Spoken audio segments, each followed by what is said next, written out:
Սուրբ Գրիգոր Լուսավորիչ Մայր եկեղեցու բակը սովորականից մարդաշատ է։ Այսօր հայաստանյաց առաքելական Սուրբ եկեղեցին նշում է Տյառնընթառաջը, կամ ինչպես ժողովուրդն է ասում, տրնդեզը։ Այսօր եւս փորձում ենք ընթառաջ դուր գալ Հիսուս Քրիստոսին,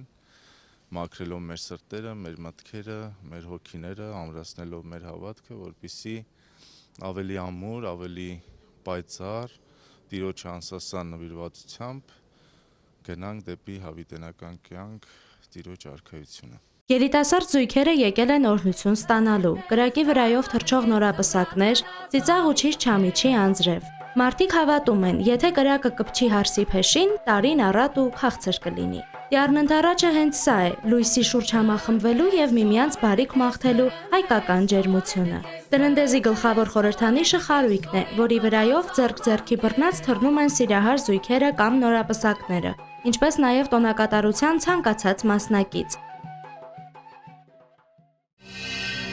Բաժանորդագրվեք Արմատ մեդիայի ալիքներին YouTube-ում, Facebook-ում, Instagram-ում եւ Telegram-ում։